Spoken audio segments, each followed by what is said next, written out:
U.S. President Donald Trump holds call with Chinese President Xi Jinping. Prime Minister Pham Chinh attends Vietnam-Japan Local Cooperation Forum.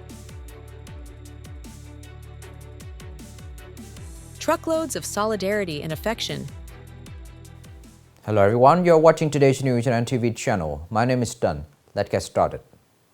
U.S. President Donald Trump and Chinese President Xi Jinping had a long phone call to discuss issues such as Taiwan and trade, as the relationship seems to improve after meeting in South Korea last month.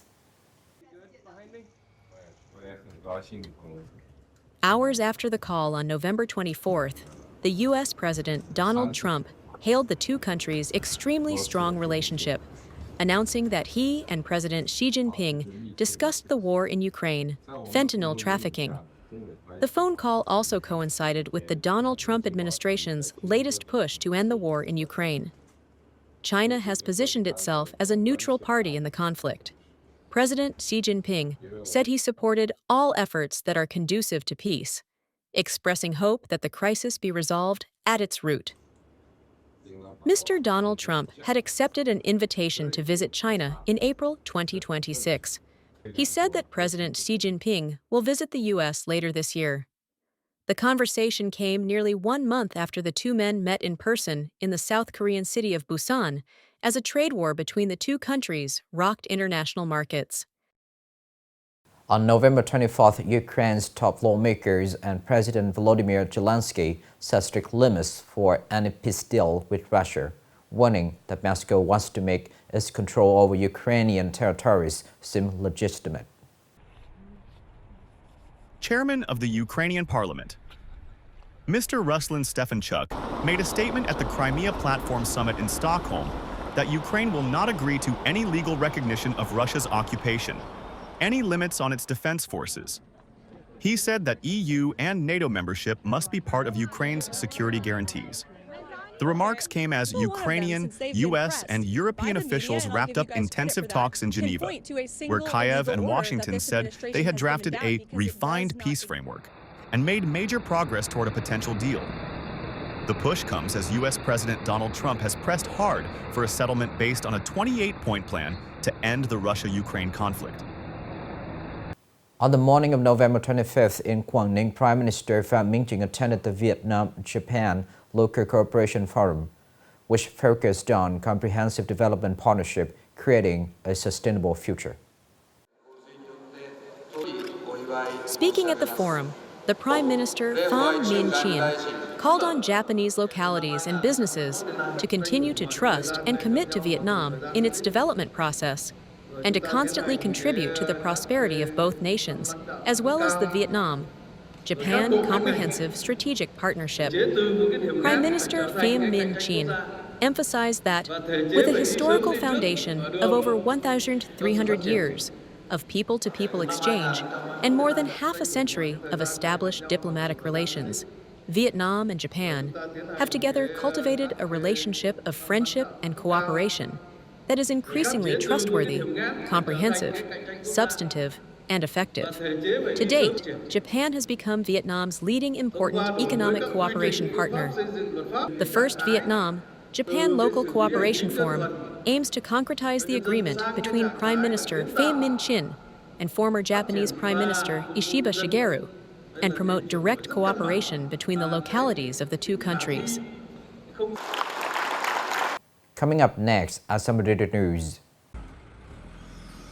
Russian President Vladimir Putin, on November 24th, sent sharing message to Party General Secretary Tu Lam and State President Luong Quang over the heavy losses caused by recent flooding in central Vietnam.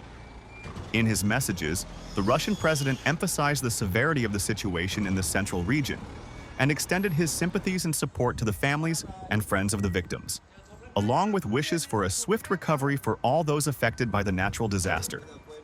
Sri Lankan Minister of Foreign Affairs, Foreign Employment and Tourism, Vijitha Herath, on the same day, expressed deep sorrow over the severe floods in Vietnam.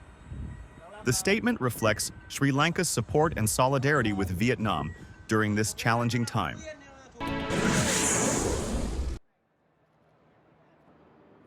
The 5 Readies strategy, which includes ready land, ready infrastructure, ready workforce, ready investment environment, and ready accompanying government, has transformed Nghe An into a prominent destination for foreign investors.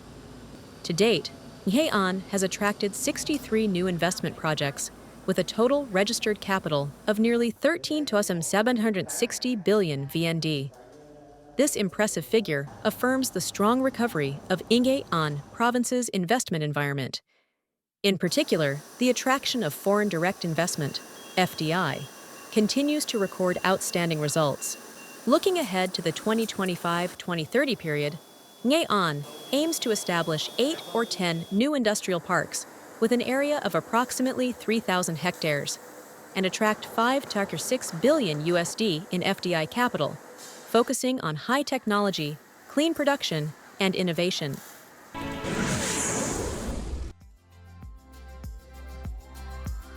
More than 500 young intellectuals and global leaders gathered at the Youth Inspiration Talks on November 25th.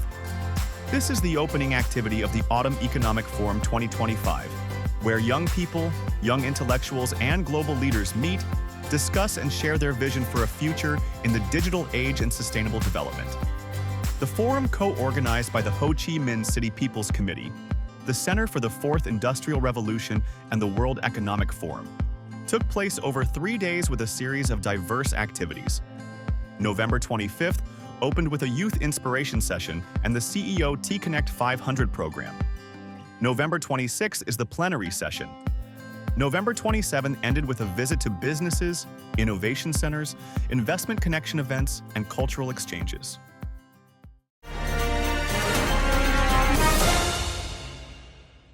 After the severe floods hit the South Central provinces, many volunteer groups in Nghệ An quickly set up collection points, urging people to donate essential goods to help those affected. These actions show the strong spirit of care and solidarity of the Nghệ An people toward their fellow citizens facing the disasters. From clothing, instant noodles, and drinking water to essential personal items, every single item was brought by a large number of residents to the collection points, aiming to contribute a small share to the families who are currently struggling in the floodwaters.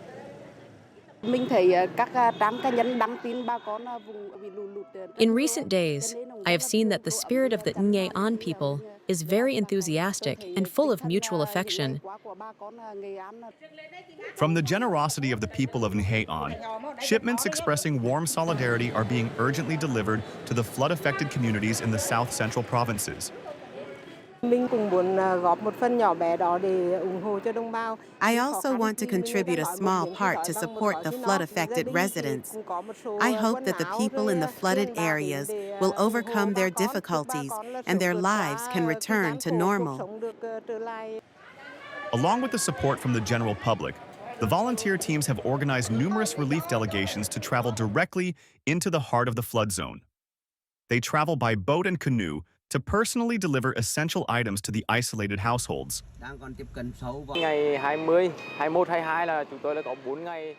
We quickly moved into the flooded areas to provide food for the residents. After the water level recedes, we will return to continue collecting essential goods to help the people in the flood zone. Shipments are continuously leaving Nghe An, carrying with them the compassion and kindness of the people of Nghe An province. In times of difficulty, human solidarity is further illuminated, and that is the pillar of strength for the people in the flooded areas to overcome hardships and soon stabilizing their lives. This is the end of the show today. Thank you for watching.